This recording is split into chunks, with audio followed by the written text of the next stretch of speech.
Here we are. Hello. We've hit the next game, and it's Bioshock. It's a big one. Big in what way? Size or Things to talk about. I was gonna say historically because like speaking for myself, this has been a game that's been in my queue for about 20 years, almost 20 years. It's about Almost 18 20 years years old, it's right? been out. Yeah. I think it was late 2000s. So Yep. we're recording this in 2025. So better part of 20 years. I had downloaded the demo on my Xbox 360 way back in the day. Never played it That's until now. I'm hilarious. playing it. I think I played it on my Xbox 360 the first time years ago. So When playing did it it come again, out? 2007 or 8. Yeah, late 2000s. Okay. Yeah, I It think I was- got an Xbox 360 in 2008, so it must have been. Oh, look. Yeah, it was certainly late 2000s ish because that's around. It was an early ish game in the 360s library. Like I remember, it was a big deal when it first August came 21st, 2007. out. 2007. So I Oh. was a little bit late to it because I remember I got my 360 after I started my job, which was in 2008. I forget. When did the 360 come out? I'm trying to remember if I had it in college or. I don't think so. I don't think so. I had it near the end of my high school, so that would be like 2005. 5. Okay, yeah, that sounds right. I was not in favor of Microsoft until PlayStation 3 really made huge mistakes. So I won't go. It's true. I will cease going down this rabbit hole. So Bioshock. Wait. Been on my radar for a long time. So, I want to ask an introductory question. Maybe we know now, maybe we don't. What is the reason it is called Bioshock? It is a thematic sequel to System Shock. And what was System Shock like? I'm just trying to get a feel for the title. System Shock was more of an immersive sim than this game. Immersive sim being a game where you can go about doing things in very many different ways. You can do that in Bioshock to some degree, but Bioshock is very definitely combat focused as opposed to System Shock where you could go about in sneaky ways and do things like that. It was one of the proto-immersive sims from back in the day, like the late 90s. Also, it had a creepy vibe to it, like Bioshock does. But yeah, I mean, why a Bioshock versus... I don't know. No, that's a good question. What's interesting is I didn't pick up on the System Shock reference, and I'm interested to know if there's any common developers before someone answers that question, if they know. I will say I immediately, when there's the whole first time plasmid scene, I was like, oh, that's why it's called Bioshock. That makes sense. Also biological and shock. Right, yeah, like this whole idea of meteoric evolution, right? Or like forced evolution at a meteoric pace, I think is a better way to say it. Would be a shock. It's a shock. Got it. That makes sense. And the whole Welcome to Rapture setting up like plasmids changed everything. Yeah, we'll get there. System Shock is also very it's computer based. I think the primary It's sci-fi. antagonist, it's sci-fi and computer based. The primary antagonist is basically like an AI. And Okay. Yes. And for anyone who So doesn't know, yeah. it is set in 1960. Since this is the very first thing you see. 1960, Mid-Atlantic. Yeah, you're on a plane. You're opening a gift. And you're introduced to Jack. So Special. yes. What there we go. Would you kindly not open until obscured? From mom and dad to Jack with love. All I'm going to say is I'm guessing the present comes back. I will leave it at that. Because the picture already came back. So what has happened here? You're sitting in the plane, you have your present, and then boom, something happens. You're in the water. And I will say this: I think, like many aspects of this game, the detail of what is going on is somewhat. There's a lot of it that's there for you to notice or not notice, right? Like in this scene, after he says you'll do great things, and it fades. While the Bioshock logo is up, you can hear like altitude, and stuff like that. You hear the plane crashing. You know what? Yes. Well, you can certainly hear the cacophony, right? But Even that beep beep just then. but you can even hear like altitude. They were right. So the screaming, so something's going wrong, Altitude. right? Did you hear the computerized voice? Altitude, pull up. During the scene, I made fun of the fact that there was smoking in the plane. That's why they crashed. 1960. 1960s. Second question. Is this an American developed game or another country? American Okay. Thank you. 2K Third games. question. Was it a very common thing in the 1960s to say, would you kindly? To like say, hey, could you do this for a particular, like, can you do this for me in a particular, like, way? Like, An older not- speech pattern, yes. Yeah. all right, I'm asking that because during the whole entire beginning sequence of the game, you keep hearing them say, would you kindly? And so I'm Yeah. just wondering Also- if that's another way of saying, can you do me a favor? Yep. Also, Yeah. it's Atlas is a bit of an Irish person, and so there's some of those turns of phrases.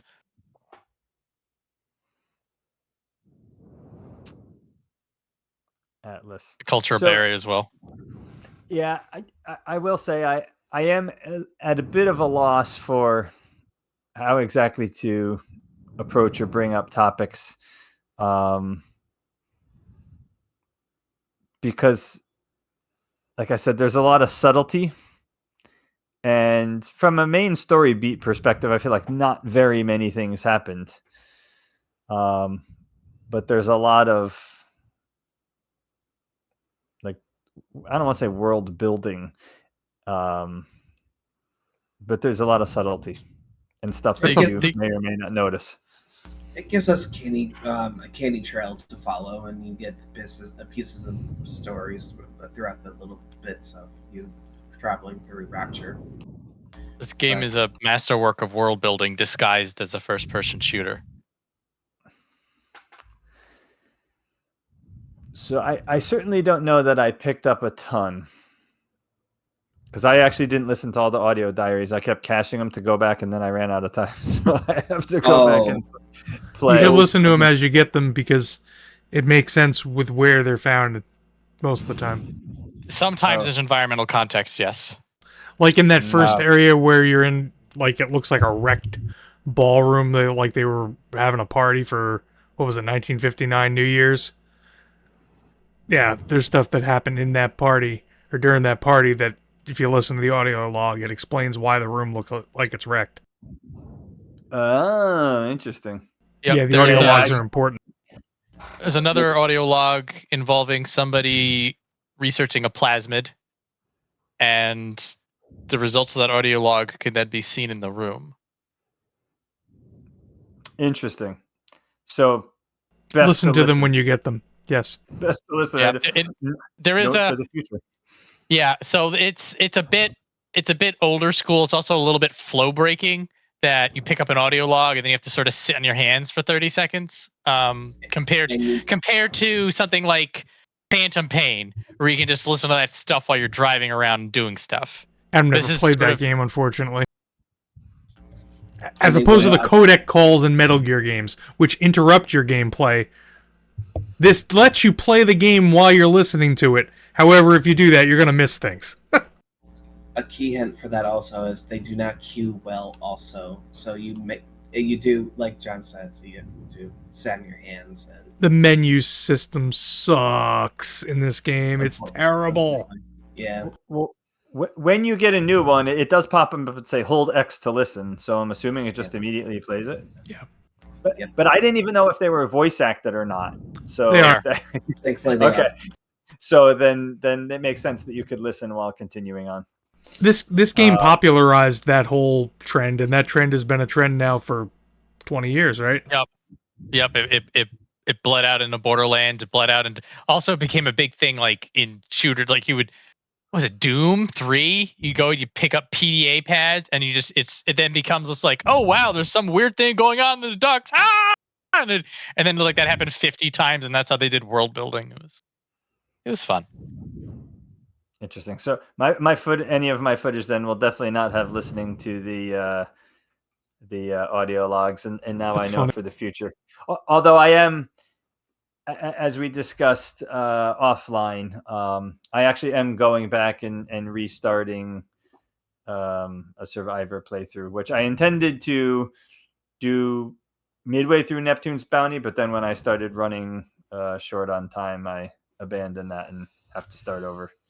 Well, I did start over after I finished Smuggler's Hideout. You haven't started over yet in Survivor. I did the intro, Welcome Gotcha. to Rapture, but I haven't done the medical pavilion or the rest yet. It's going to be a big difference in As difficulty. a casual gamer, having some difficulty in this game, good luck with survival. Because They do difficulty pretty well. When I first played the game, it was on normal difficulty, and it is easy enough so that you could sort of you can recover from a bad situation, but if you just like hold the W key down and walk forward, you will die. So it's a pretty good default difficulty. Hard mode, you will feel like you need to have your wits about you, and then in Survivor, there's a lot of planning that is required. So I started the game in hard, and I'll say this: I definitely died, but usually the death was very easily moved past. It was only a couple of the rosy fights I had to do several times to get it right. Anyway, difficulty. Won't be fun to watch, that's for sure. Especially Well, not that's if right. you're going for that. Oops. Game does difficulty well, I'll say, and that is something I think is a conversation, and even that we were talking about before and goes into today. Like you can approach Bioshock at any level of mastery, and it will give you something. And it feels fair. Yes. So the It does. The only thing I will. I'm out of here. That's it. Just kidding. Does it feel fair? I mean, You haven't played enough. You don't know. Well, I did a little bit of medical pavilion, and I will say this: what I like about playing on the very high difficulty, and then if everyone else is content, we can leave the whole difficulty discussion at this. Is what I like about playing on that difficulty is it really forces you to use the mechanics the game provides you.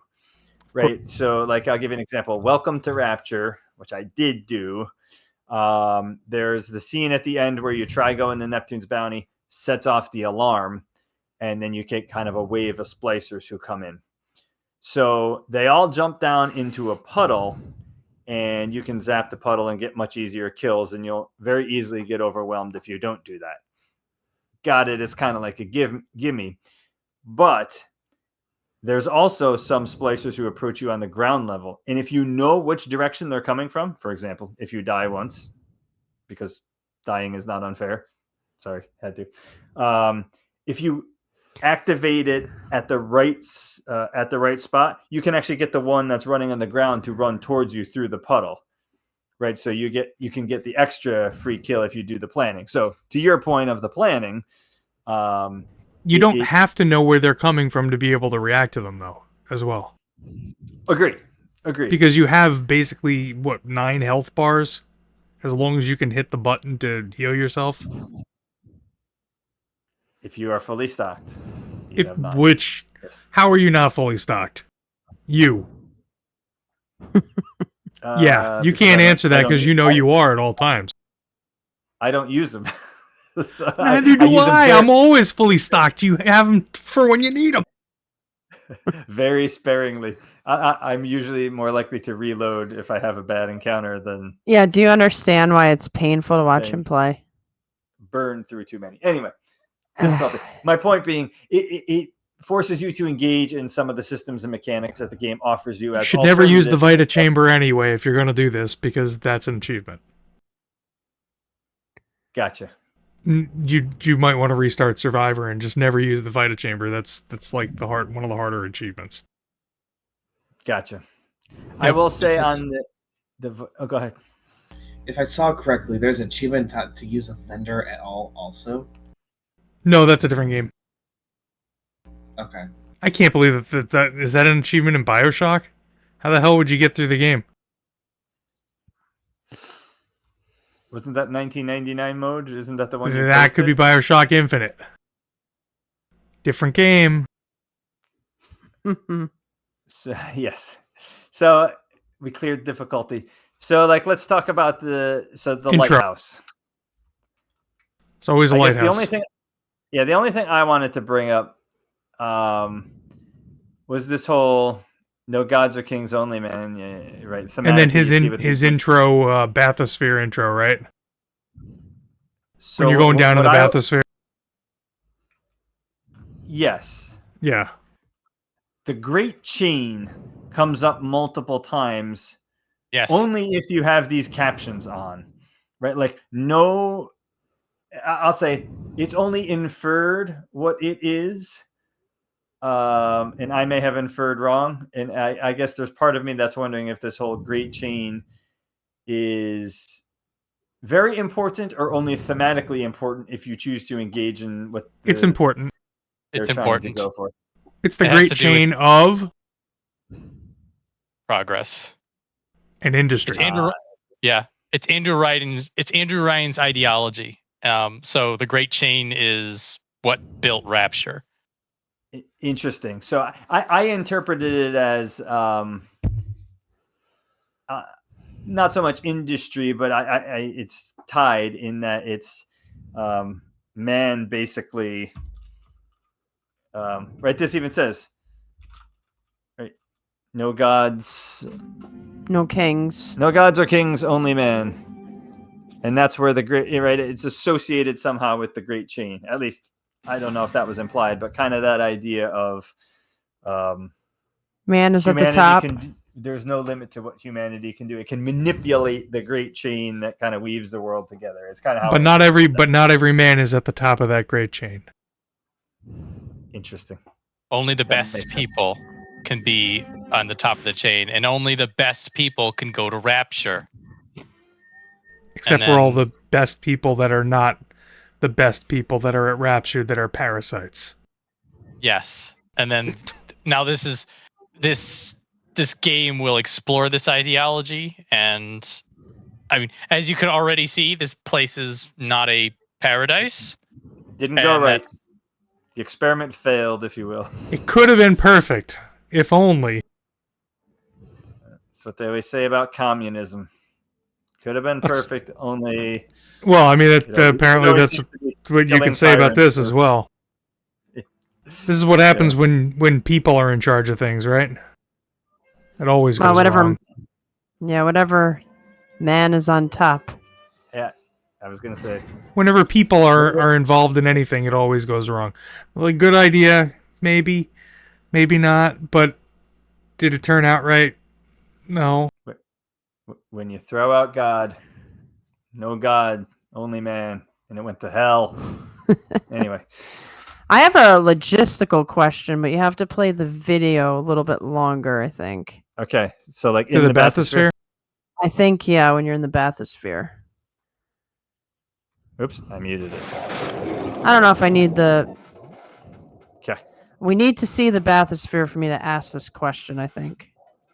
You mean it? It's an actual logistical question about what is going on? And the answer may be, don't tell us. You're No, going under the water. I know, but I don't think that was the. Okay, cigarettes, gotcha. I want the bathysphere to open up. Here, do you want to listen to this? Or? This is You Andrew can. Ryan's great manifesto. Yes. The man in Washington, it belongs to the poor. No, says the man in the Vatican, it belongs to God. Interesting. I'm not sure that that's what the Vatican would say, but that's a different question. That's a different. Well, I topic. mean, why are you giving 10%? Yeah. I would Church say wants that their tithe. I would say what the church teaches is more the sweat of your brow is for your fellow man. That's more. Then they're communists. Yeah, it belongs to everyone. Moscow, There you go. it belongs to Then how do they have so much gold? Who? I'm not questioning. I'm just saying that these are popular counter arguments to it belongs to everybody when the answer is how do they have such properties that are so expensive and so much gold? Think of these things. I'm not saying that We can go right back to what we just said, which is We can. man is very the flawed. man corrupts everything. That's what I made that point. But Yes. the concept should not be that. True, but the execution is what Andrew Ryan is clearly pointing at. Yes, and he has executed his own version of justice. That is totally failed. I Yes. rejected those answers. He just He looks like a rejected good them. guy. I chose something different. I chose the impossible. I chose rapture. Okay, your Okay. logistical He's- question. He's got a We have to great keep watching. he's got a great sense of setting the stage for his voiceover, right? So, what is actually happening here in the bathysphere? Is it going in the water or is it in a tube?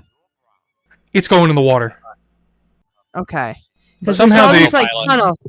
Yeah. You see these tunnels things here? Like at one point, one of them breaks, and I'm thinking to myself, they must have pressure chambers. Like, otherwise, wouldn't that just? Yeah, they have pressure Kill they have them pressure off? doors and stuff. Well, I Matter of think fact, that's when what you're the- walking through one of those, it breaks. Yeah, and that was the thing that I was very confused about. I'm like, so then with it breaking like that, it's not. I feel like they didn't lose the air though. Like it didn't break and then you floated out into the water. I think it's this tube right here, isn't it? Well, so I think the bathysphere is kind of like the subway. It's like a equivalent. Like the mass submarine. transit, is how I interpreted But it. it's not on a track. It's not in a tube. It just floats on its own. I think it's on a programmed path. Right, but it's in the water on its own. I'm trying to get my bearings about the actual physical world here. They're like diving bells, I think. Okay. Like But I propelled mean, diving yeah. bells. Do you remember in Psychonauts there was the big spherical thing that we went down into the water? That's a Yes. bathysphere as well. That's a diving. Okay. Yeah, I gotcha. Atlas set Johnny up. So So as you So rise what- into what- this, though, Yeah, when you're at this point, you're on a track, and so you're sort Okay. of you go into the big circular track. All good things flow through the city, and then from there, like you're on rails. So like it grabs the Okay. bathysphere and it pulls you up into the inside. okay, got it. All right, I got this now. now one thing that's interesting to me, and this becomes maybe a little more bigger of a question later, is whether Andrew Ryan, if he's even actively alive and participating, because I feel like you know almost nothing. At this point, you do know, but continue. Oh, okay. I was going to say whether he has the ability to control the splicers, or if it's just kind of assumed unleash and it will cause chaos. I mean, there was the whole like Adam bounty that's implied later on in like the medical pavilion of like, hey, if you catch this guy, it'll be. We're going to give you get your so much drugs. Adam. Yeah. Because the splicers so are I guess- basically like crack, druggies. Right. It says there, the great chain is guided by our hand. Right. There's another great chain thing, reference, if you will. Like that guy I ran into. That makes sense now that now that we're talking it out. So he does have some amount of control, and what makes him able to pull the chain, so to speak, is his access to the resource that everyone wants. Interesting. Go figure. When you're the person who makes the city, you set yourself up as the person who has all the control. Man screws it up. Yep. Now, but what I was getting at with this is why you got to listen to these audio logs. If you listen to the audio logs as you go through, you will hear where people who worked with him, and I don't know if you would have started hearing this in Neptune's Bounty to some degree. People who had worked with him started questioning his decisions and whether they were truly fair in free market. Whether it really honored the sweat of a man's brow, so to speak. Which is what his whole philosophy is. The great chain, the market will pull towards the way that it has to go. And then he starts putting his thumb on the scale. So, if the great chain is progress, is the scenario here an indictment on progressivism? I don't know if the great chain is progress. The great chain is industry. It's an indictment on industry and the idea that industry comes before people. You might have gone to one of the bathrooms and noticed that there are pay bathrooms. Think of that. At least it was dollars and not Adam. What kind of a dystopia is that? Only in Neptune's Bounty, in some of the places, not all of them were pay bathrooms. Yeah. Okay. So the other thing, Atlas. I'm assuming his name becomes significant. He shrugs. He shrugs. He what? Ayn Rand's Atlas Shrugged. book, Atlas Shrugged, and a lot of the ideologies in this is from Ayn Rand's work. Ayn Rand is a politically charged fiction writer. Yeah, you've never read Atlas Shrugged. No, I actually assumed it was Greek god Atlas or Titan or whatever it is. That as well. Atlas is, yeah, Well, he's that a was Titan. presumably the genesis of the name Revolution, or the yeah. origin of the name of Atlas Shrugged. Okay, interesting. It's citing their sources, basically. I think we already went past it, but there was one right here. I don't know how you survived that plane crash, but I've never been one to question Providence.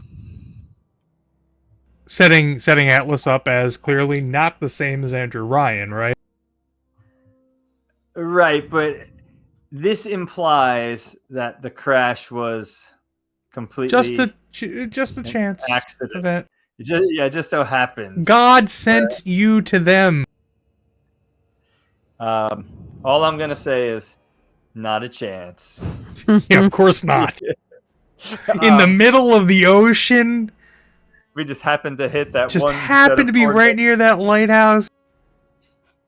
With a birthday gift, package or bomb or whatever. Yeah, true. Not a chance. I don't know.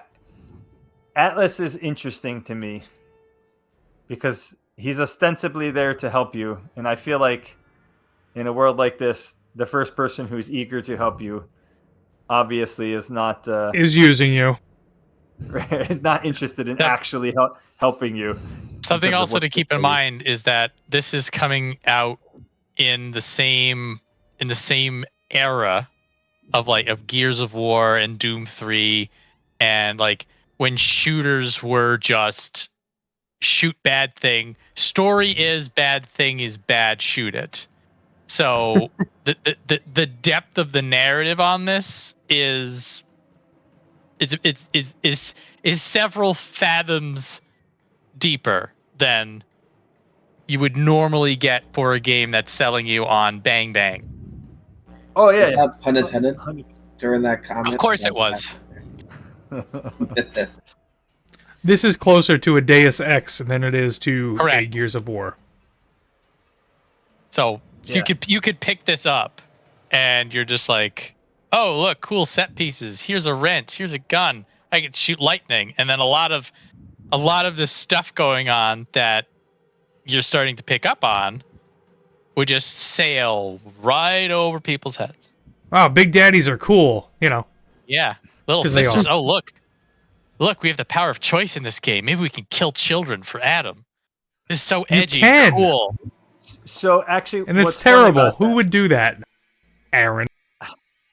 I reloaded a save scum. Thank you very much. I did a So- playthrough of doing that, but we'll talk about that later. Interesting. I've never done that.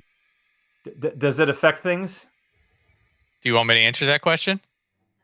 Yeah. No. Actually, no. Adam, how are you doing it? Are you saving them or killing them? I'm saving them. What's interesting, what I find interesting is I would judge you. Well, what's interesting? Well, it's funny that they chose to make them little girls, right? You know, and there's that No whole matter what scene they that are. Yeah, If no, they were I mean, you know. I'll say Is it- this: the choice to make them little girls makes you not want to kill them more, Of course. right? But what's I mean, if they were little interesting- boys, would you want to kill them more, Adam? No. The fact that it's little Like children, as children. opposed to Exactly. No, I agree. In fact, I just there had to was- ask that question. Because the way you phrased it. Poor kid. What did Better they do smoke to some deserve cigarette. this? Ha! So what's funny is, right, his reaction.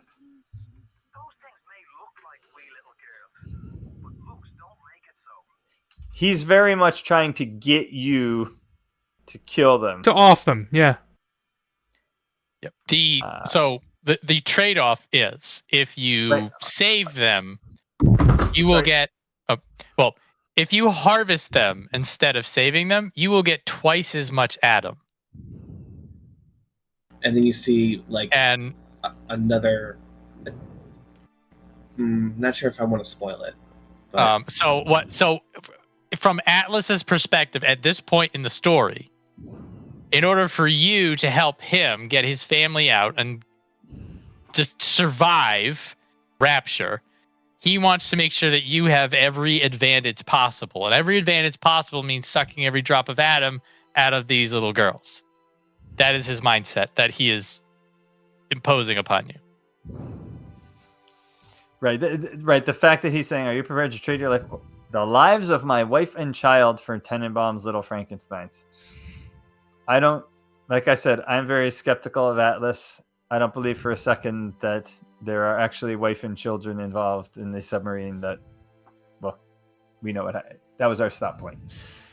The submarine that gets blown up. But we shall Oh, see. me. What's interesting is Me Moira, Tenenbaum's- my little Patrick. So Moira and Patrick, that's right. Tenenbaum. This is weeks ago, and I remember that. So Tenenbaum's little Frankensteins, right? So clearly she has something to do, and They were made then- into this. Yep. Yes, and in Another. Neptune's bounty. Oh, go So- ahead. So no, I think you may be saying what I'm about to tell you. Yeah, so I'm trying right before you pick up the research camera. There is like as you approach the room that has the camera in it. I'm like trying to remember where it is.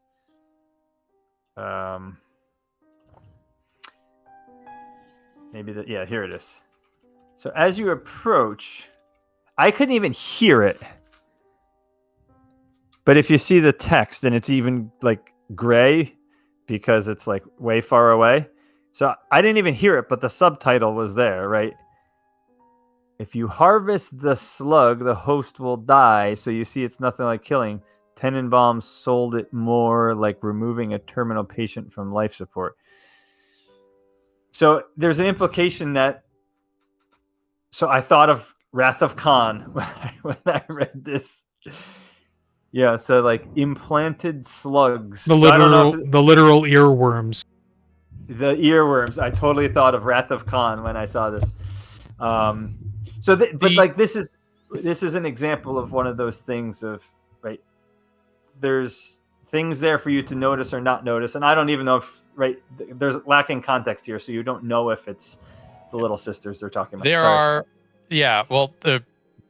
Regarding the stuff going on in the background, there's also it's a lot of the announcements playing over on the PAs are little nuggets of stories. So you'll probably have noticed like you'll have those weird like ghost hallucinations.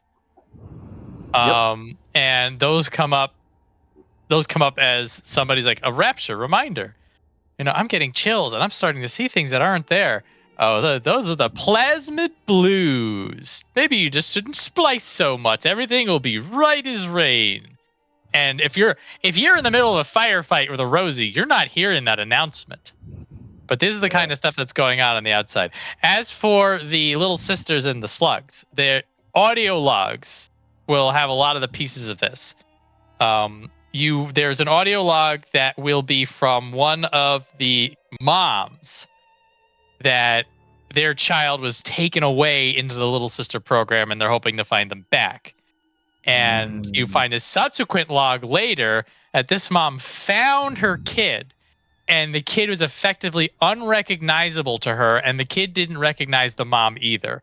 So this kid did go through some sort of a horrific process and is now the little sister. So that is another more objective perspective on these kids are now little monsters. And as a background on the whole slug thing, there's audio logs that talk about how Adam was discovered, and there were these slugs that they found on the bottom of the sea. And they also found that if they implanted these slugs inside of certain types of people, they generated more Adam. Interesting. So question then. Although all these audio logs you're talking about are in the first 2 chapters? Correct. I stopped where you stopped. It's in Smuggler's shaking his head. I'm sorry. I told him not to rush. He didn't want to hear it. I was too worried about the difficulty. Damn it! I'm ruining it for myself. You are. That's fine. Very good. There's a lot now. This is part of what's nice about it, and also what could be considered a problem, is that if you're just playing through it, there's going to be a lot of these little bits and pieces you're not going to pick up, but it's all there. But ultimately, going back to the original conversation, they intentionally made them little girls. There's a gallery section in the remaster that you could see like an earlier version of the little sisters, and they're like these weird creature things. And their focus testing was that people had no problem harvesting them because they're these weird creatures. So they intentionally made them little sisters in order to make this a more intentional dilemma. Decision. Yeah. Right. Moral dilemma. They leaned harder into their humanity. Yes. Yes. Interesting. Okay. That all makes sense. So that was a dying. You don't feel bad about killing the big daddies. No, you're right. There were many deaths in there. I mean, they're people too. They're just not kids.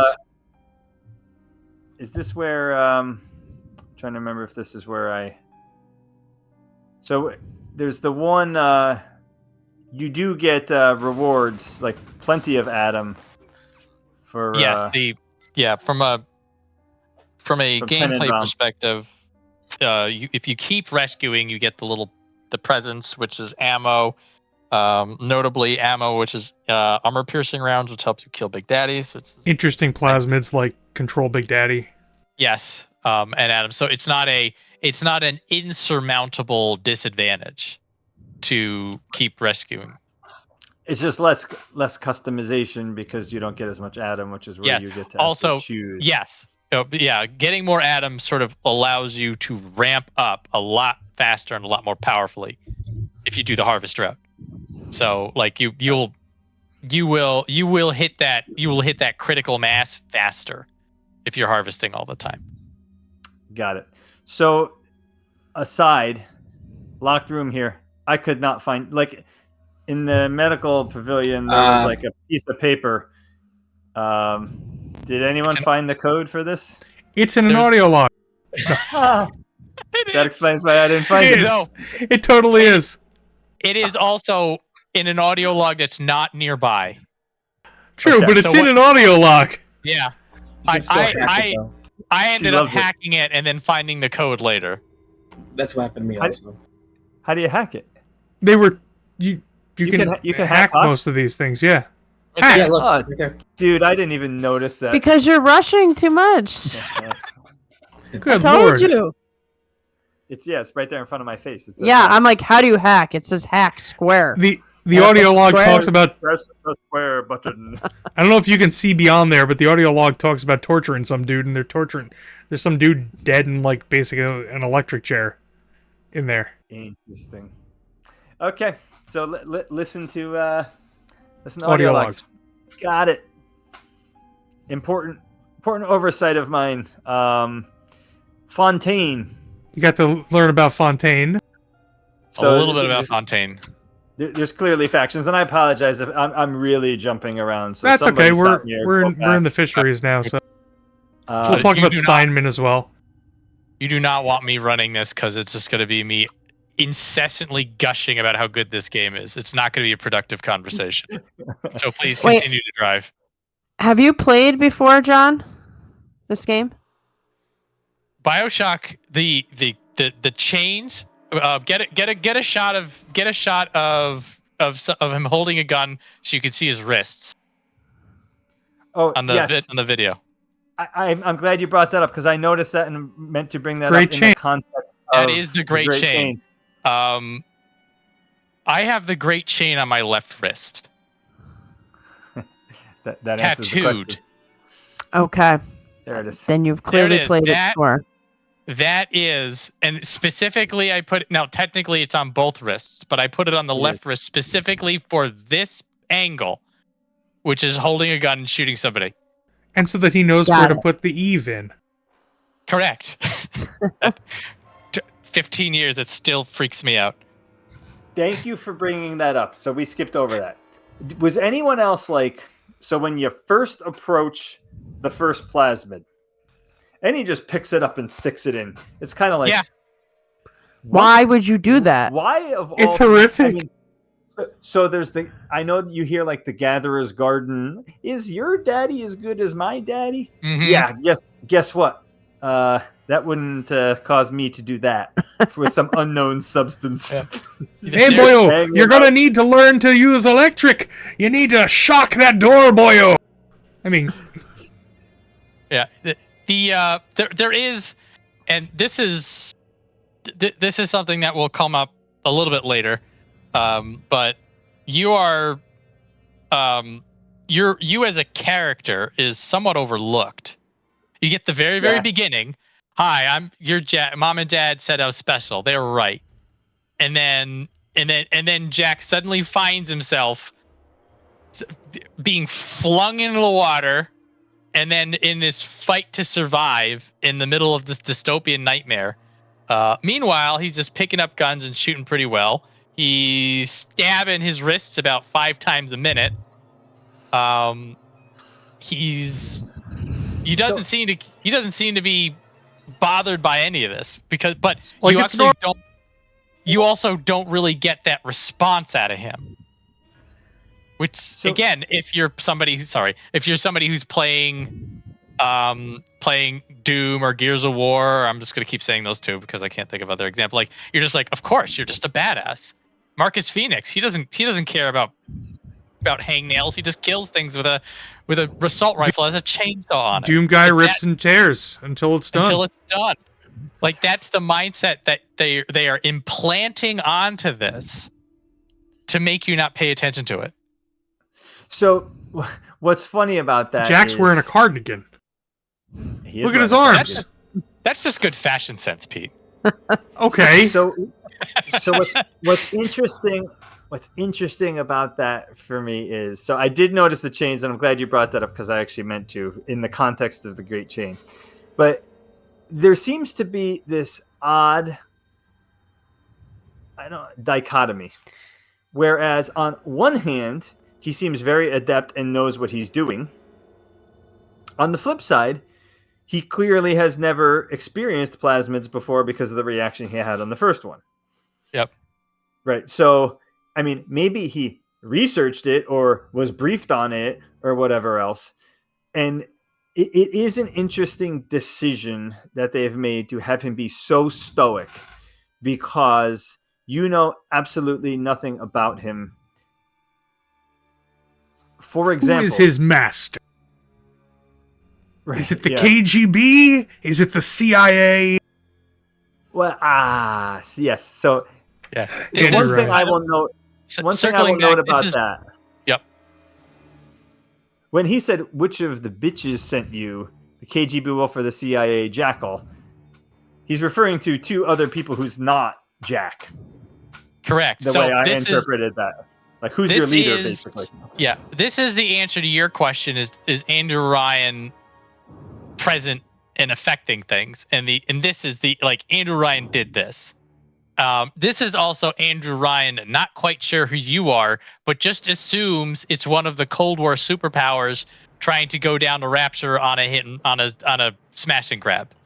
So, and then there's a follow up at Neptune's Bounty that we hear Andrew Ryan's follow up to this question.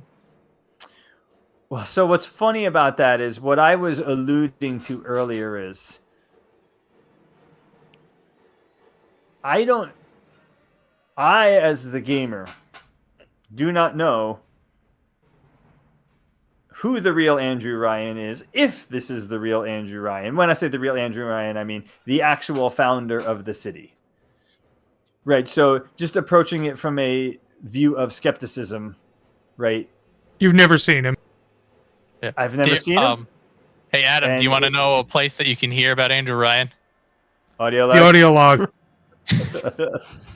There's an audio log. Yeah. So to your point, Andrew Ryan, at this point, specifically here, this could just be a recording that's just set up.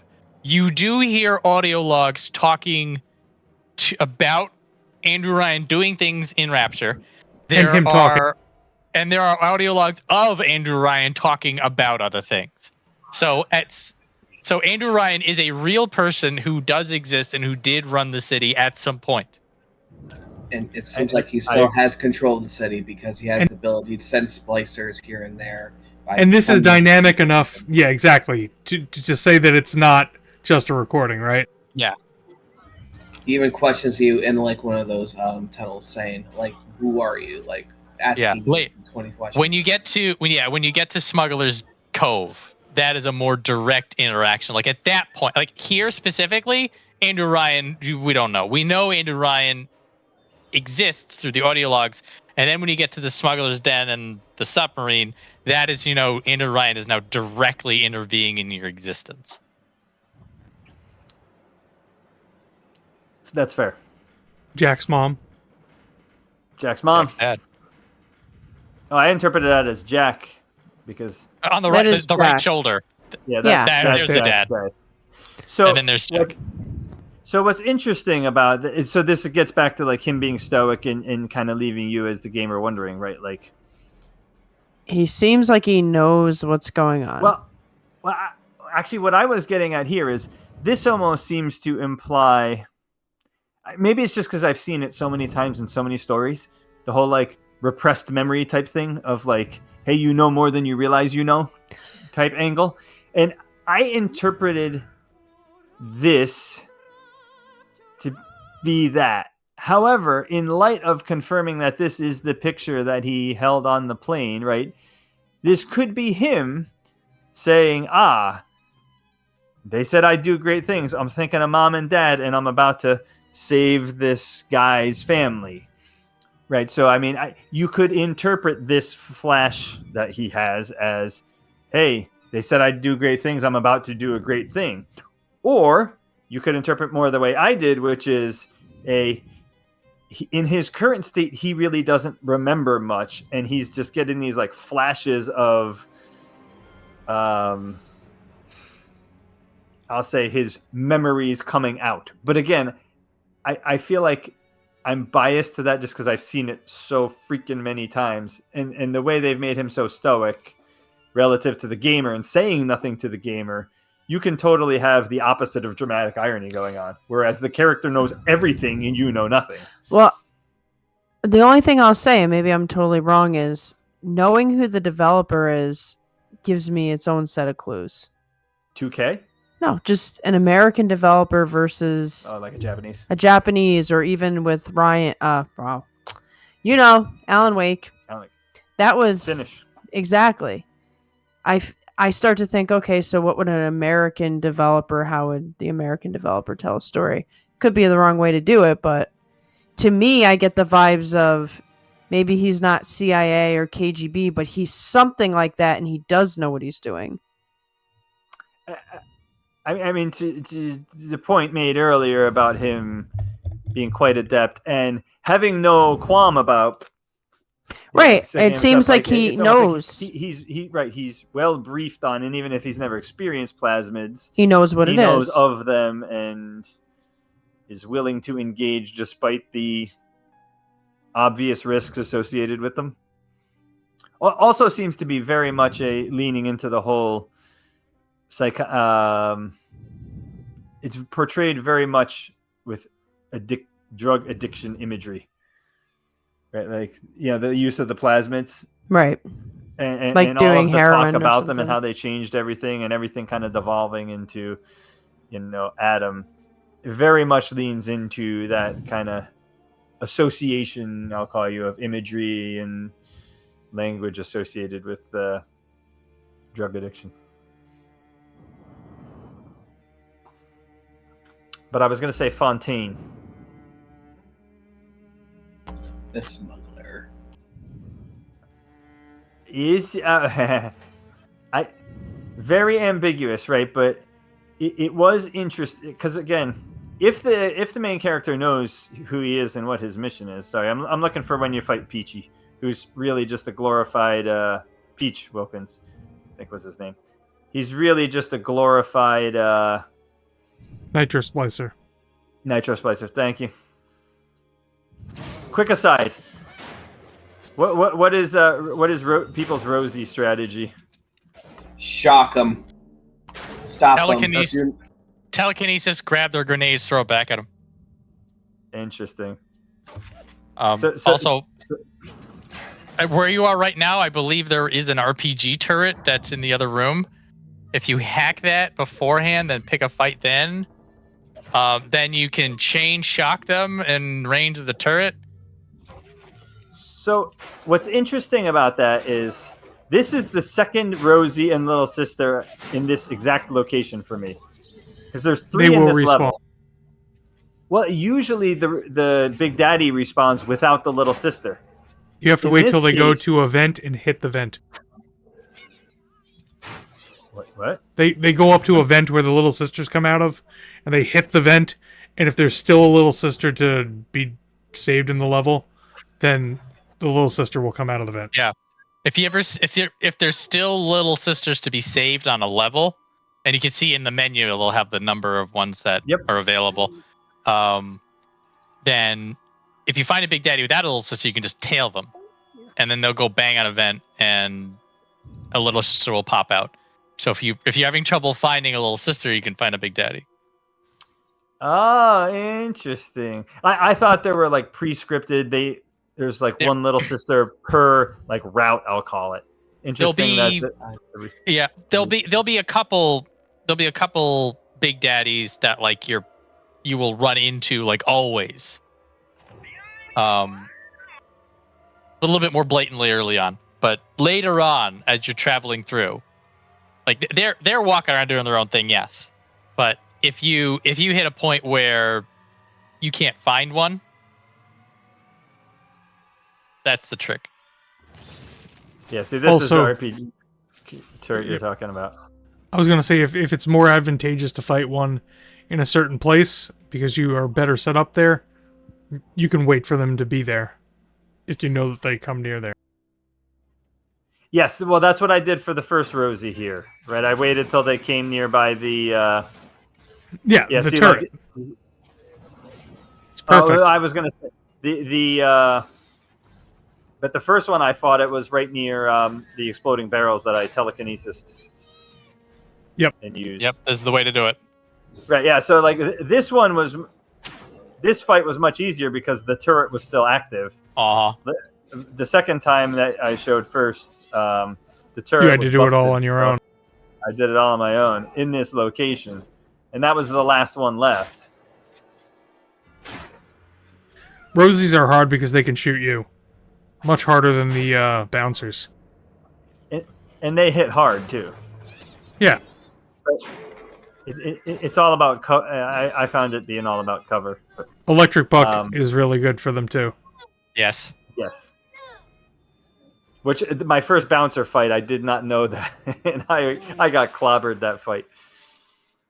I also have not spent any Adam. I'm at 500 because I haven't spent any. Go figure. Adam is hoarding Adam. Yeah. My fights with Big Daddies have not been going easy. I die to everyone I fight. Just for me, they're just brick walls, and I just pound into them, and then I die, respawn, and just go back and try again. They're meant to be. 2 or 3 times. Yeah, they're I have tough died at least challenges. once. Yeah, I have died at least once to every one. Right. But again, this goes back to the difficulty and kind of the point I was trying to make about hey, it forces you to think about okay, I can't just go in guns blazing because I will get my ass handed to me. How can I go about it? Right. So the first Rosie, I kind of wait until they're near the exploding barrels. That one I use the turret. But so anyway, Peach Wilkins. So you are not alone in getting your ass handed to you. I have been getting my ass handed to me the first time. It's part of the process of this game. Especially in the beginning. They're good at whooping asses. Beginning of the game is much harder. Then you get tools to deal with a lot of things. So, right, Peach Wilkins clearly thinks that you work for Fontaine, who I forget how or why. It's not in an audio log. It's implied that he's dead. Yes. I forget. Yeah, I forget. I believe Atlas, because Atlas says that explicitly. Because when you first see Peach and he tells you to go get the camera, Atlas will say everyone's jumping at ghosts. Fontaine's been dead for months. Everyone knows that. Okay. Yeah, I definitely remembered having internalized that he was dead, but here he's inferring. Into a spot. Ryan promised Fontaine was dust, and now here you are doing his dirty. I guess that makes Ryan a bum, and you a... Right, so he clearly thinks that you are working for Fontaine or in Fontaine's interest. And again, maybe you are, and maybe the character knows it, but you have no clue. You have nothing to at this point in the game. You have no evidence one way or the other. You just know that he doesn't like you. So, but I mean, there's a couple things you can pretty clearly infer here, right? The first is that there's this faction thing going on with the Ryans and the Fontaine faction. Maybe there's more. The other thing is, presumably, he thinks because Atlas is helping you, that is the reason he assumes that you are Fontaine's. Well, he just said Atlas. He was ours. Ours. Right, exactly. So what I ended up doing for this one was hit him with the security thing and just let everything there's a lot else of cameras do the in this dirty work. room. It's very effective. And then when he's distracted, I refresh it, and then it's he's worried about them. I'm just pounding him, doing no damage, but he's just You're and then I just get beating blasted him. by someone. And then she came up behind me. It was like, so it's funny how open-ended some of the combat situation with all the. Unfortunately, I feel like it can lead to maybe some potentially broken strategies. But I felt so lame, just like sitting there whacking at him, and he's just like ignoring me. This is that System Shock, Deus Ex DNA of having that type of game very in its background. Yeah. I mean, it's combat, but figure it out. They're going to give you a toolbox, and you can do a lot of different things. Yeah. My technique was hack everything, and then just sit back and watch the hacked stuff kill everything. But that's basically what you did without hacking. Perfect. Yeah, because when you use the plasmid, it forces the.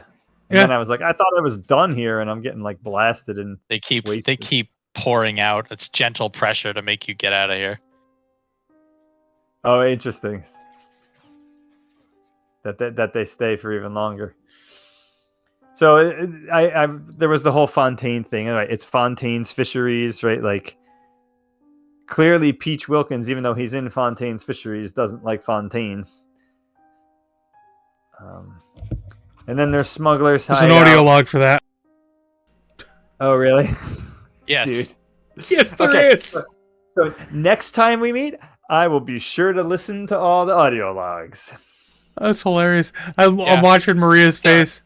It's great. There are some characters that you will only Shaking her interact head with through audio logs. Like Dr. Su Chong, who's a great character. You never meet him. I don't think you meet him. No.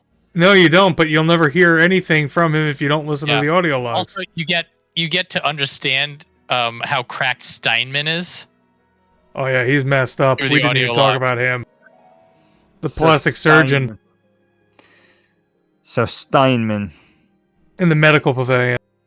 Yep. So my only thought, he was kind of an interesting plant, right? Because I feel like he was a thematic plant. The whole idea of like divert to medical, I feel like the whole divert to medical was totally just like a thematic plant to kind of explore the idea of how crazy the world got when Adam became available.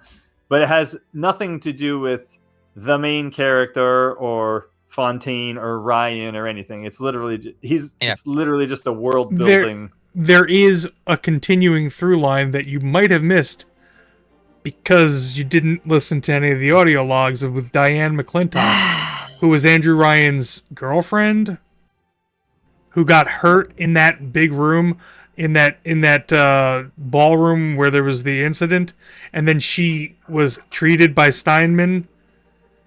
Steinman fixed her. And then there's a continuing through line with that character.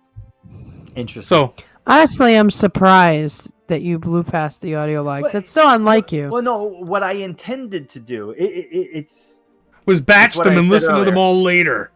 Batch them and listen to them all later. You got it. And then You've read his mind. And then I ran out of time. Pete really knows you. Except it's worse that way, believe me. It's like, I want to read the whole story together. Except then you lose the context of where you picked it up. I was just about to say, I didn't realize there was the context sensitivity to it. So that's the piece that you have opened my eyes to. It's like in Metal Gear. Imagine if you're like, nah, I'll listen to those codecs later, and then you listen to all the codecs back to back after you've done several levels. It's just like, does this make any sense anymore? No. Yeah. You know, when they're telling you how to infiltrate a building, and it's just like, okay, that's no longer important. And they're telling you about what happened in the warhead storage place, or where the tanks are, or there's a tank coming up Deep Throat, you know? You remember all that stuff, right? But Metal Gear has two types of codecs, optional and forced, and all the story ones are forced. That's what I'm saying. And in Bioshock, you have optional and very few forced, and the optional is actually part of the story. Whereas Kojima would never do that until Metal Gear Solid 5. Now, what's interesting is they still give you enough, to their credit, right? They still give you enough to pick up the essence of what Steinman's doing. right? Because like Atlas talks about him a little, about how he went off the rocker, and there's like one or two ghosts things that you are forced to listen to, or like and things that you see, right? And things that you see, like when you're going into where Steinman is, and you see like the person that's been horribly changed, and then when you see Steinman and he's working on people and he's talking about this one's too fat and that one's too this. This one, you might have that. Too symmetrical. Right, and because I was going to say, somewhere I figured out he was like really hung up on wanting asymmetry, and it was that too. I forgot where until you reminded me. Aphrodite walked over to me. Symmetry. We need to do something about symmetry. By the way, Steinman's terrible. A point on what you said about how we did this sidetrack to the medical pavilion, and it was a thematic shift, but we're not learning anything about the main characters. I posit to you, the main character of this game is Rapture. And you're always Fair learning enough. more about Rapture. Everything that you learn, everything that goes on, the most important thing in this game is Rapture. And then everything else around it are things that happened in Rapture. Yeah, no, that's fair, and it's certainly, it's funny because it hits one of those themes that you find a lot in games, is when you start to mess with nature, things can get out of hand. Now, and a lot of times in like Japanese storylines and whatnot, it's a, for lack of a better way of saying it, I'll say nature fights back. Whereas in this, it's more mankind can't handle it. Just like the internet. Yeah, Mankind well, can't just like handle the internet, everything. can't handle plasmids. Right, but it's even proposed as, I'll say, a meteoric shift, or whatever language I used before, right? Like this meteoric acceleration in evolution. And then some people... Even how it's proposed.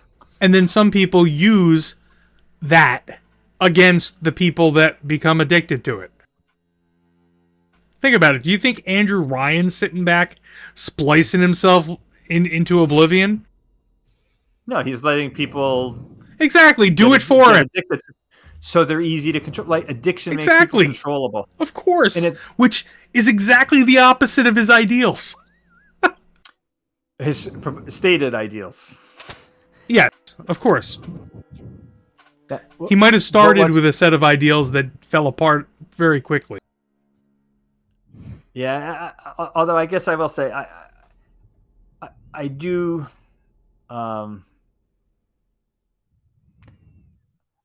I'll say it resonates with me, the idea of I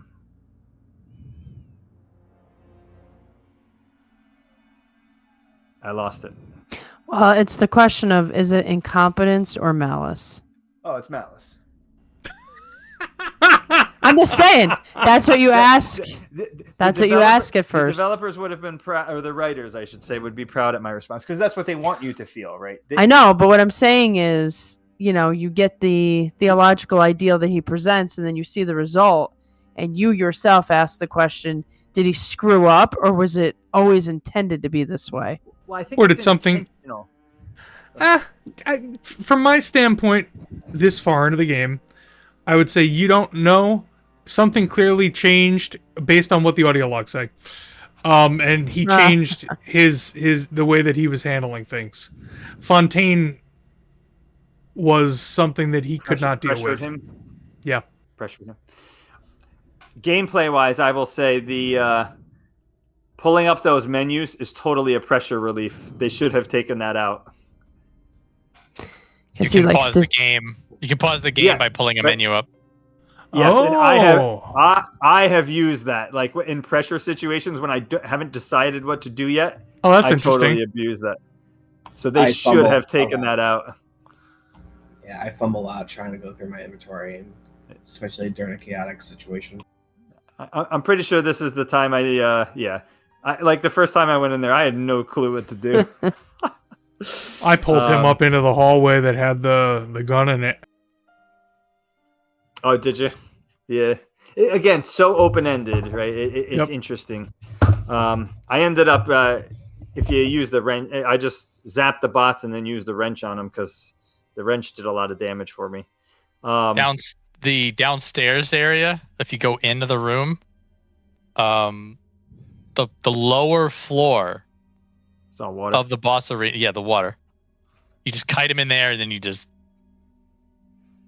Zap him. like you said. There's a bazillion ways to do this fight, but you just I just ran at him, and then he ran away into the water, and I'm like, that's fair.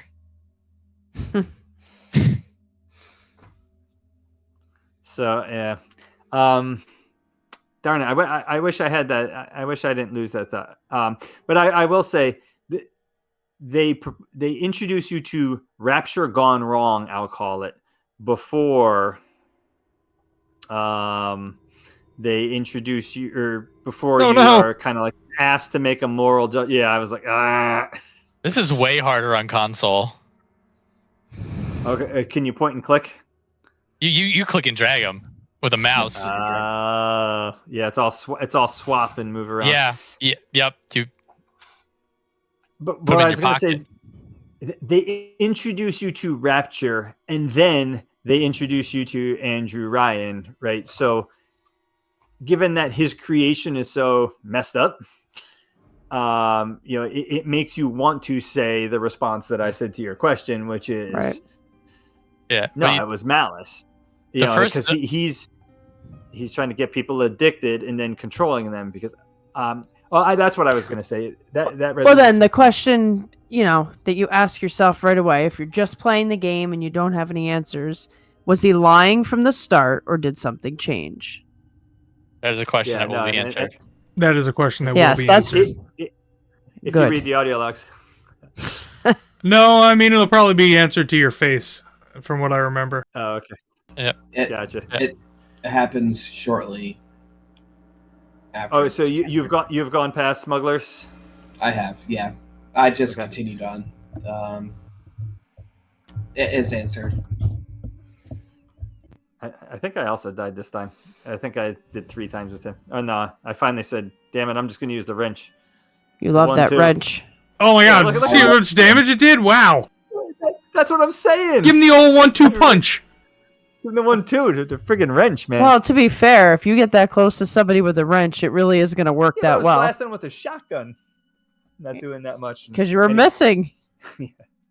Get a wrench that close, bam. But what I was going to say is what resonated with me, kind of like that whole idea of like control people through, addiction, right? Like that's one of those things where it's actually kind of like a counterintuitive thing, notion of freedom, right? Like most people treat freedom as like, I can do what I want. But when you become addicted to something, you are no longer doing what you're wanting. You're doing what you are addicted to, right? So it's only in choosing to. Also, in knowing that you can become addicted and then not have any control over what you want to do, that tells you how much real freedom you have in controlling anything in your life. Think about that. Say that again. In knowing that some kind of chemical signaling inside of your body can change your mind and make you do different things, that lets you know how much control you have over your life to begin with. We're all a mass of chemicals. You have no control. Oh, of course I do. You can think that, but you don't. Well, there is clearly a difference. There are constraints, but I have control over my choices. Until you don't! Because some chemical in your body tells you that you don't. I'll give you an example. I'm on recent medication, and this recent medication made me stop drinking coffee. It is not by choice.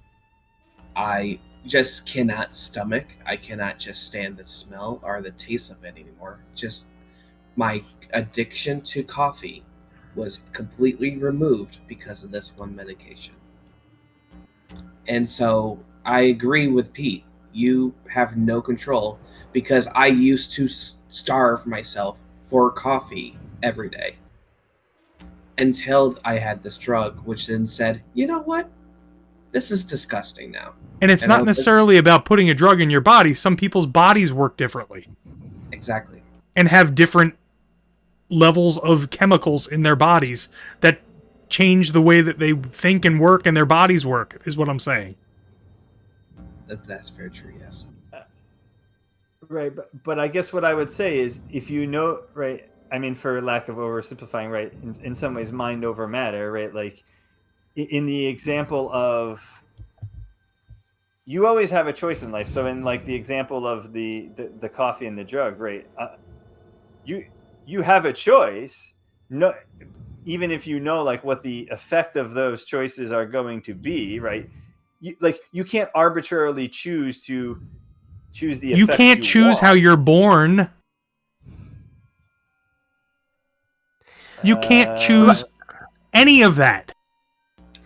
Well, let me interject for a moment. I do think there is quite a difference between, like, say, like this plasmid stuff, which would be more akin to like some serious drugs. I ran into quite a scary encounter the other day of somebody on fentanyl. I think there's a bigger difference on what choices you can make. Yeah, choosing to put depending fentanyl on in your body. No. Once you have it in your body, you don't make choices. You have a lot. Right. There's a difference between that and the drug that Aaron's talking about. There's degrees of severity. Also, Fully agree. There are preconditions that people have that you have no control over, that determine a lot of things, if not everything, about the way you live your life. But you can always choose how you respond to those, right? You can choose to... So the Buddha says, I think that it's bullshit. I don't know. Interesting. I mean, put him in a different situation. Would he have had the same answer? Probably not. People with privilege tend to make the argument of you can choose. Andrew Ryan makes the argument that you can choose. I totally disagree with it. I will say this. The choices are not always black and white, easy, or, without significant trade-off, right? But as rational beings, we can make choices, even if there are, right, and choose certain trade-offs. Ideally, the trade-offs eyes wide open when you make said decision and or are in a state of clear mental capacity. People can become incapacitated through no choice of their own. But I guess the bigger question is, are you saying that no people ever make choices ever? No. That's not what I'm saying. What I'm saying, however, I want to just clarify that you do not have the control of any of that, whether or not you are clear at any moment. Something could happen and you suddenly become unclear. You think that you have the control and you have nothing. That's a little different than what it sounded like you were saying. So my point is, there is one thing you have control over. Maybe there's more, but I can only think of one. Your own actions. You can only to some control degree. You. To some degree. Like in the case, I agree. If you are in certain circumstances or if certain conditions, you lose the ability to make any choice at all. I just wanted to clarify that it's no people in any situation can't make a choice. It sounded like we were going the opposite direction. No, I'm not saying no people have any choice at all. What I'm saying is you do not have the ability to say that you have a choice all the time. But I think what got us down this path was the assertion that we don't have any choice in our lives, right? I don't think that's what he was saying, but that's how we interpreted it. Yeah. Yes, we interpret it wrong. Because that's what sent me down the path is, I would argue that for many things in your life that pertain to your own actions, you have a choice, right? You can choose to pursue employment and get a job, or you can choose not to, right? And those have plenty of effects, right? But much of your life, you can choose your own actions. There are circumstances where you can't. Fully agree. But for much of your life, you can.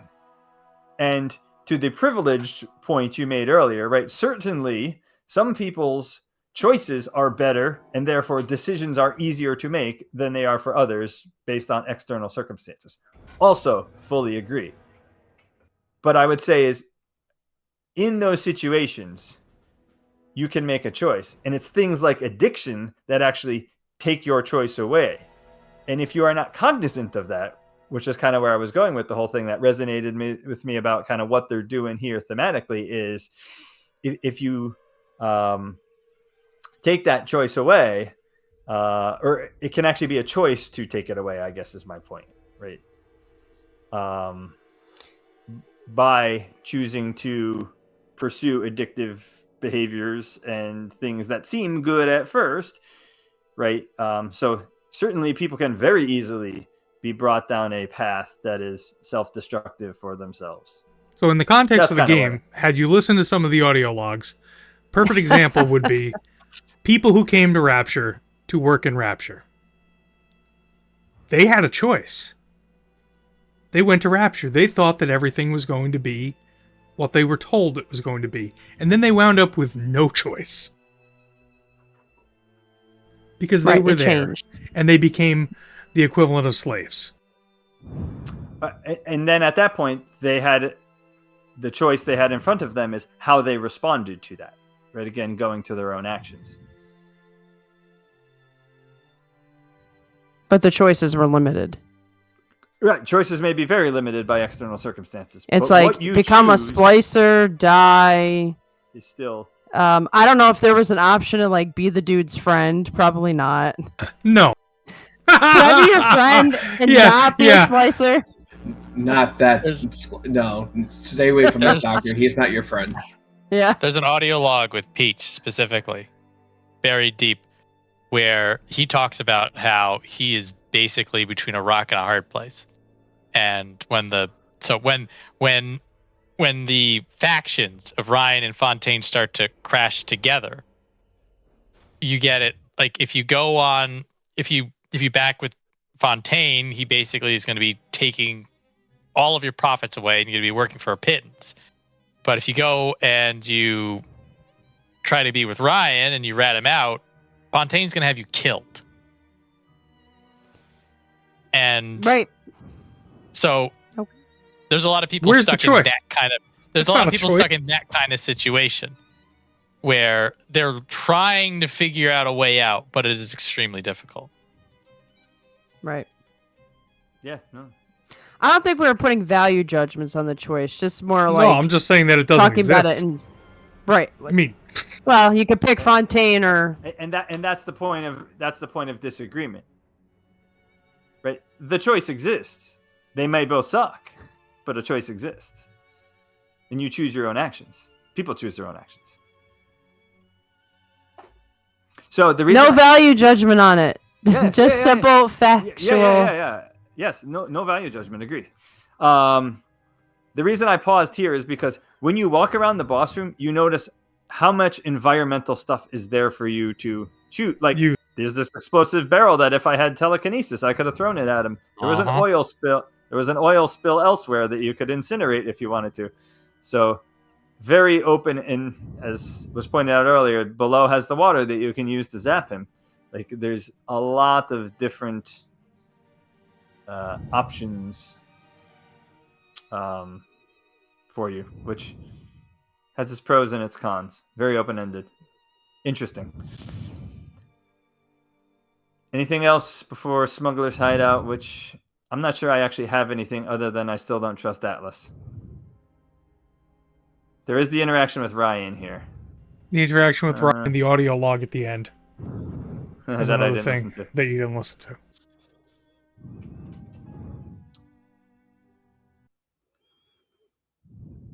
Right, so if only your friend could look up and see you.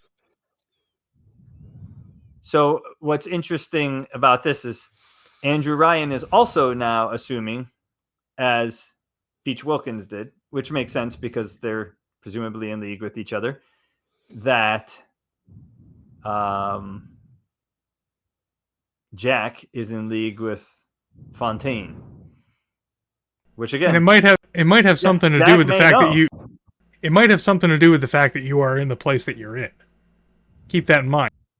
You just went through Fontaine Fisheries to get to the Smuggler's hideout, and this apparently is where Fontaine was supposed to be, and you're ostensibly doing something for this guy named Atlas in Fontaine's hideout, right? Right, who used to be one of us, or whatever Peach says. He used to be Whatever that ours. means. You actually get to see him, too, if you look down. You can see Atlas. He's down there. Yeah, all I saw was the spider splicer. Interesting. I did not notice that. Apparently you can go down there before triggering this, according to John. Yes. Oh, really? Because as soon as I hit the... Oh, yes, I did. You mean before you activate the switch? Yes. And then you can see him at the door. I like, hey, let me in. I walked all around, but I did not see the door where he was.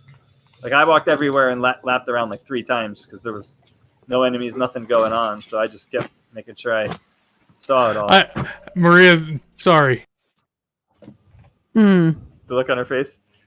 No, just that this is the gameplay that she's sitting through. Yeah, it's a little challenging. I lapped that 3 times.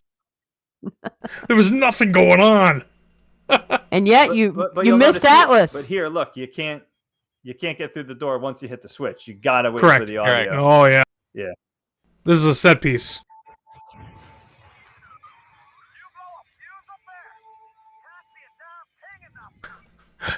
Good old Atlas. So if I Moira! looked down, I would have seen him. Yeah. Yeah, He's at the bridge. And then Andrew Ryan jumps in. Yeah, so this is where I was like, clearly he can control the splicers, but then when we talked about it, it makes sense that it's all through the Bounties. There is a reference Adam. to Adam and pheromones driving people up. Yeah. Which makes sense too. Interesting. Yeah, Where- so Because your abilities have to do with that. Some of your abilities. Mhm. Where is that? An audio log. earlier on, I'm just kidding. it's like a throwaway, like That's Ryan's Goons or something like that. Ooh, you got the shotgun upgrade. Good choice. Oh, how could you tell by looking at it? The gears. Also, I've played this game a lot. First And I upgrade I dare to ask if John's ever played it before. What was I thinking? I didn't even know what killed me. What killed me? Probably a Must have been spider behind. splicer from above, Yeah, something from behind. throwing stuff at you. So this is an example where I did use the Vita chamber. Anytime I'm fighting a Big Daddy, I refuse to use it because they don't recharge their health, and I feel like that was It's not fair. Yes, it's not fair. You got to be fair to the big It's not- daddies. It's not fair for the game, right? There's your killer That's the right only- there. The guy shooting you in the back. That's the only time I care about fairness. The game needs to be fair. I think Aaron upgraded his pistol because he didn't realize that he'd be upgrading it, right? And I you get upgraded more. the. Yeah, you get more. There also there are no bad choices. There are just some choices that make you feel really good inside. There's enough to That- upgrade everything if you find all of them. Yes. Yeah. Particularly for the pistol, the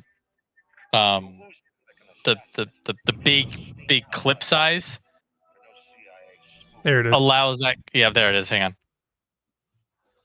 Important dialogue. Why have you come here? There's 2 ways to deal with a mystery. Uncover it or eliminate it. So what I found interesting about this is you try to sneak out like a thief. So until that line, I never interpreted your character as trying to get out.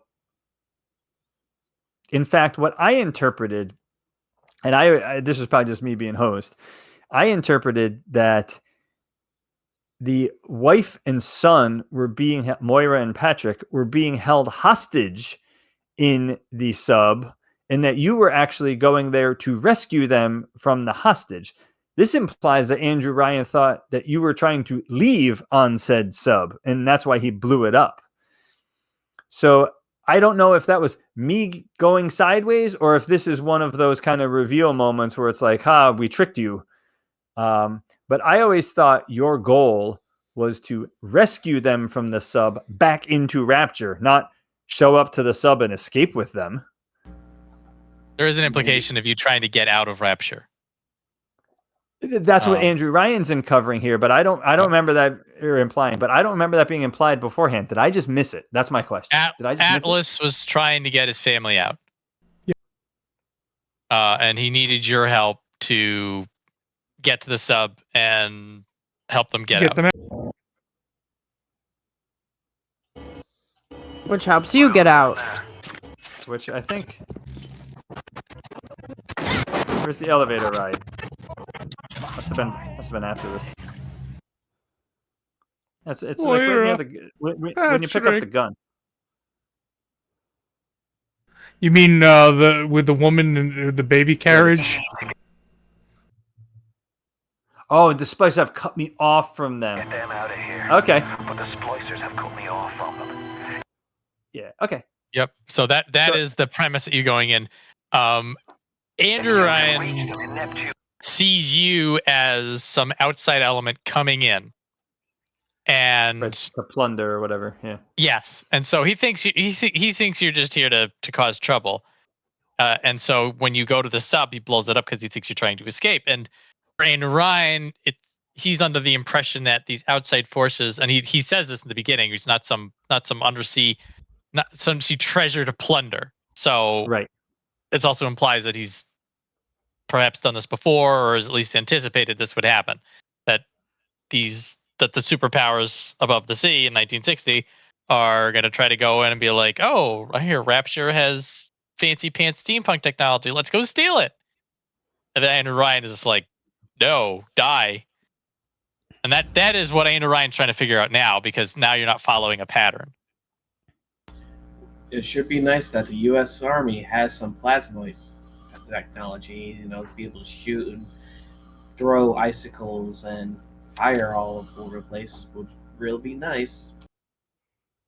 Yeah, it would destabilize everything. Plasma technology up there. I noticed in the Gatherer's Garden freeze was an option, but I didn't actually pick it up. I love freeze. Yeah, there is going to be an increasing number of plasmas that are only available in the garden. They give you the ones that are absolutely needed, but yeah, interesting. So, but I think this part of the line here is where, right, you're the only hope I'll ever see my wife and child again. So he's implying that somehow him being cut off can be rectified by you, which I guess he never explains or provides a basis for that. But well, it's backup.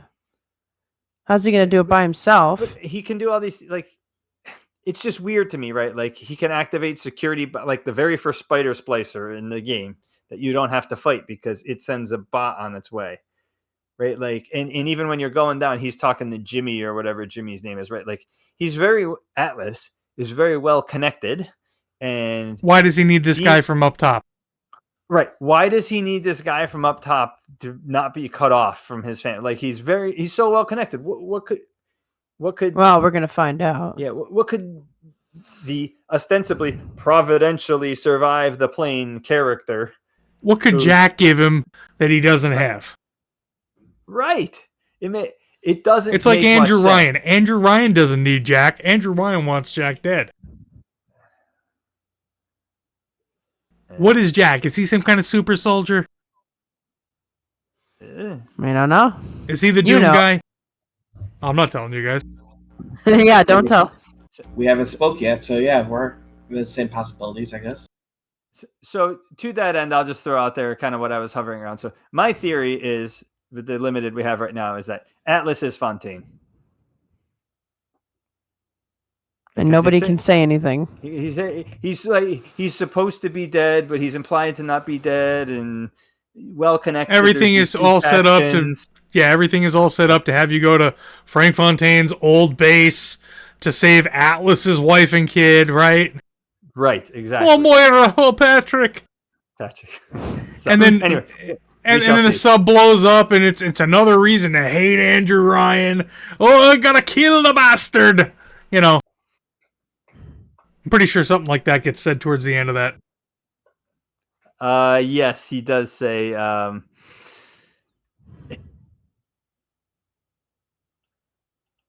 Get out to Arcadia. Oh, maybe it's in Arcadia. Might be right in the beginning of Arcadia. Yeah, where there's an he's opening like, salvo when you get in. he has his meltdown. I listened to it. There it is. Patrick, ain't that just like Ryan? Right, waits until we're almost out. So there was an implication here that he was trying to escape, but I didn't interpret that until Ryan said it.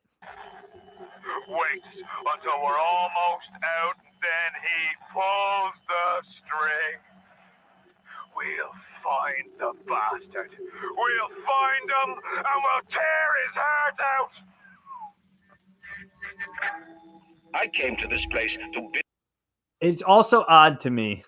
So on this whole shortwave radio thing, like ostensibly, Atlas is talking to Jack this whole time, and then suddenly Andrew Ryan pops in as like a third party. It's like, wait, you were listening all along? Like, Yeah. Well, he runs the place.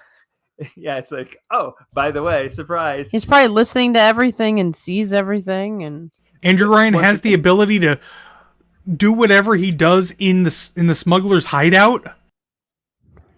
But that also how effective of a smuggler's hideout was that?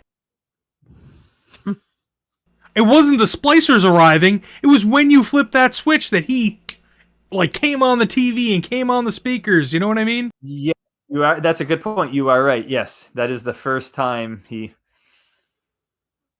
It's just like when he shut down. Yeah, exactly. It's just like when he shut down your ability to get out of the first place into the medical, and you had to go into the medical pavilion. It's just like he's got so much power.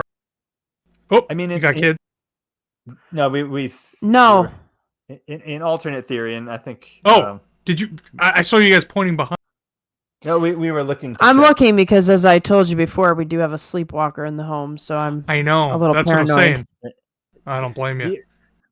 The other possibility here is that you know my solution for that. Cameras everywhere. Yeah. There also is a possibility. This is the fun part, the theorizing. Right? There is a possibility that Ryan and Atlas are working together too, and that you are somehow an important pawn that maybe they even need to like work together to like get you to do something. Right, somehow use Jack in the way that's mutually beneficial, even if they are at odds. Again, not much given so far. Clearly, one of them. Clearly, one of them is pulling on your strings, in a way. Or both. I would say both, but yeah. Well, no, more Atlas, right? I mean, because Ryan seems genuinely like antagonistic. Who the heck are you? Who the heck are you? Like inquisitive, like and unknown, antagonistic right? too, because he's trying to kill you. Yes. In fact, I think at one point he throws out a bounty on the smuggler. And I think it's implied to be you, but maybe not because there's the whole like Fontaine sub thing. Anyway, if that's a bounty on the smuggler, it's a bounty on Fontaine. It's Fontaine. Yeah, a lot of audio logs describe it. It's the little civil war that's happening between Fontaine and Ryan. Fontaine was bringing in all the things that they couldn't get down there, like all of those boxes full of Bibles. So I will say this. The one thing that this discussion has really borne out, though, is they really did do a very good job in giving you the bare minimum to still have an overarching sense of what's going on without reading the logs, right? Absolutely. I mean, because most of the things that I'm throwing out there, you're like, oh yeah, that's embellished upon in the logs. That's embellished upon, right? Like, or that's explained more fully in the logs as opposed to just implied. So they do a good job of giving you like the bare minimum. I'm gonna check because good idea. Well, do you have any closing thoughts? Because I don't know that I had much else I was going to bring up. I'm pretty my much closing thoughts are I do like that Andrew seems to be confused by you. That is an interesting element to the game. Yeah, and It there is. may be multiple. There may be multiple factions too, right? Like there's the whole Fontaine versus Ryan thing that's implied here, right? But that doesn't mean there's not more Right. to the picture too. And that's it. I'm gonna go check on issues. Good luck. Good luck. My question for you guys is, how do you like the ability to go back to previous locations and start unlocking more based on more powers that you receive as you explore? Because I really love that concept of that. Even though you've been at a location before, you can still go back and get more. Like, for example, you pick up the firepower and then you can start melting all the doors that were locked by ice. Metroidvania. Exactly. I love Metro games, so this is why I love it. It is also nice that if you feel like you didn't get something, that you can double back. The game lets you double back. It's just Or if nice you that don't they feel put it like in. you're strong enough to deal with some of the big daddies, you can wait. Yeah. Killing the big daddies are any big daddy running around, you do not have to kill. The only time that you are forced to do a little sister thing is when a big daddy's already dead. In the very, very, very beginning. Every other big daddy you can actually ignore. So Interesting. they do give you a big fat warning if you try to leave a place without fighting anything, that they're like, oh, you haven't gotten any big daddies. You're probably going to suck at this game if you don't kill the big daddies. Don't you want to kill the big daddies? But I mean, you don't. I'm glad you explained that to me. Keep going. But like, you don't have to. And again, it's because if you feel like you're not strong enough, or maybe you're low on resources, you can always come back later. And now, in particular, for the whole ice thing, in the very, very beginning, you have 2 plasmid slots because you haven't really been able to unlock more. So it is possible for you to overwrite your fire with telekinesis before you go through the funeral home, which is all frozen up. In which case, then the only time you can actually go over to there is when you go into Neptune's bounty and you finally get your first gene splicer garden thing. Gene bank, that's what they call Gene it. bank. Yeah. So that is where this game does itself a great service. Compared to, I looked it up, Halo or something like that. It is a straight line. You don't go backwards. So Bioshock lets you explore. This also serves Bioshock story more, because you can go back, you can find audio logs you might have missed, you could double check things. You could go back and get resources that you left behind that you knew were there. If you earlier vending machines are easier to hack than later ones. Any plasmids. I was going to say Medical Pavilion has a lot of first aid kits. Yes. Also, by the way, if you blow up a medical station, it drops a healing kit. Oh, I didn't know that. Yes. Oh. If you don't have any further use for that thing, whack it with a wrench. Yeah, hacking them is nice because the splicers will run to a healing station to heal themselves, and if you hack it, they poison themselves instead, which is super nice. Doesn't usually happen that often, and because typically, like, when you're fighting a dude, you will probably end their lives rather than them having the opportunity to run away. I think the game will give you a prompt that, like, the splicer's running away to heal themselves, so you don't get confused by it. But yeah, if you're well, I'll say this is a happy side effect of, like, Pete just compulsively hacking any mechanical object within vision, which is how I play the game as well. Yeah.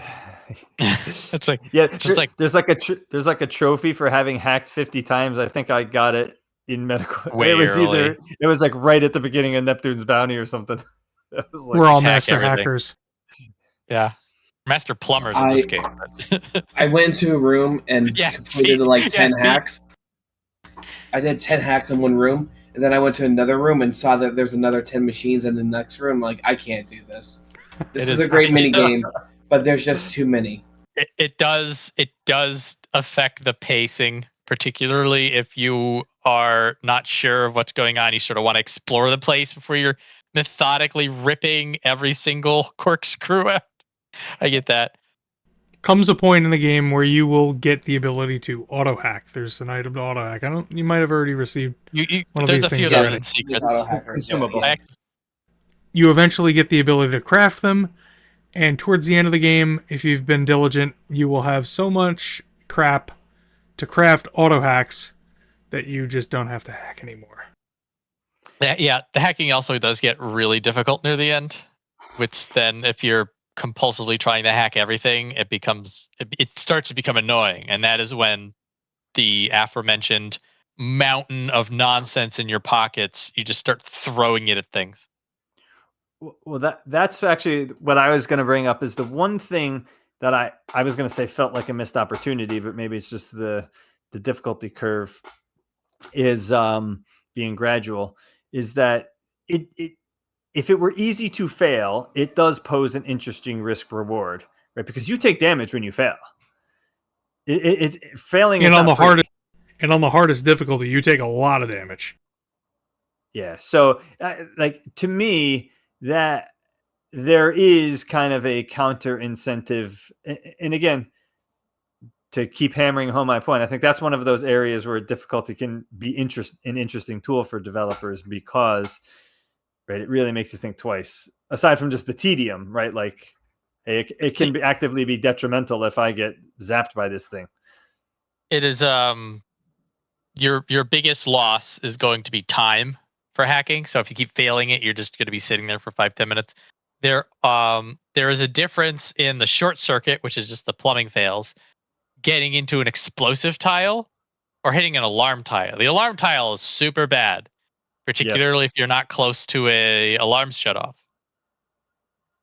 So, Or if you don't have the ability, you eventually can get a plasma or a tonic, which makes it that if you stand still, you go invisible. But then you have to stand still for 60 seconds. yeah, again, this is, and that is the. And then you're sitting there and you're like, did I really need to spend to save $10 on bullets at the Circus of Values? Did I really need to hack that safe that had everything that I already had in my inventory and I couldn't take anything out of the safe?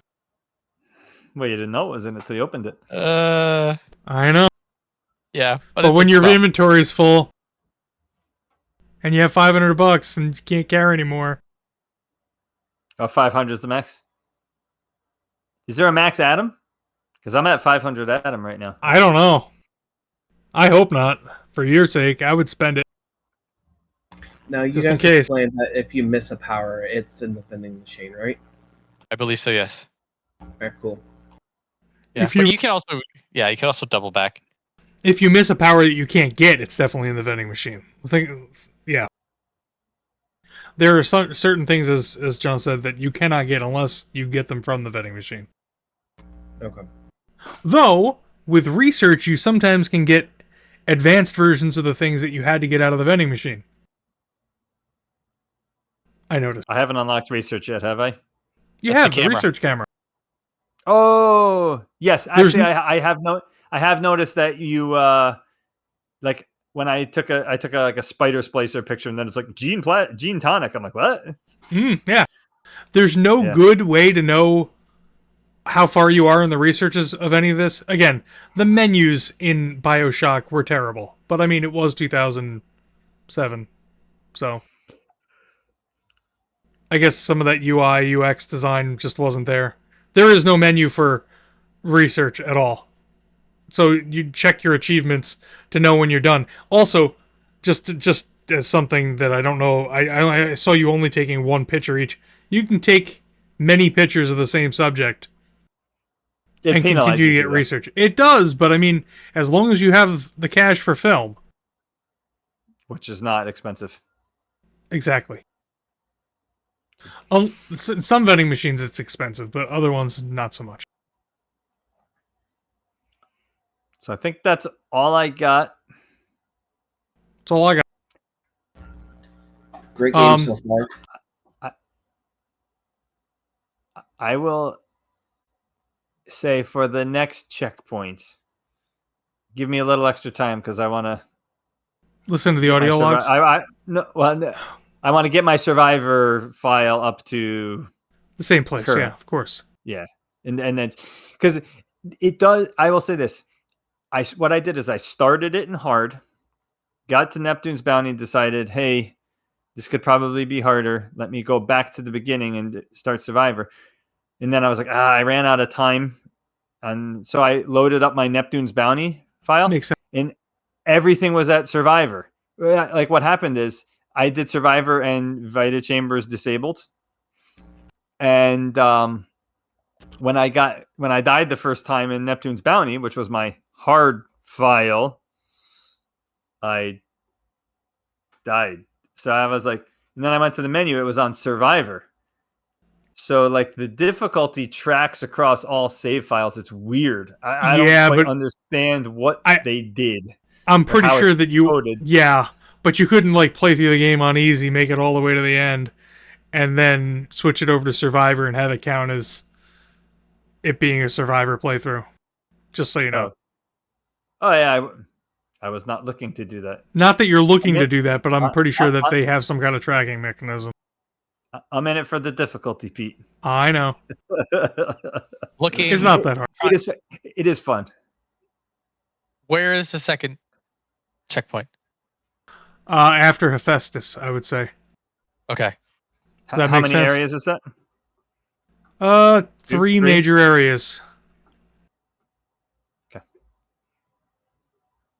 Well, I mean, so hold on. Let me check if there's a subzone after Hephaestus.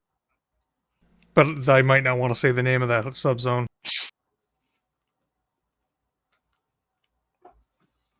I think I'm at the second one then.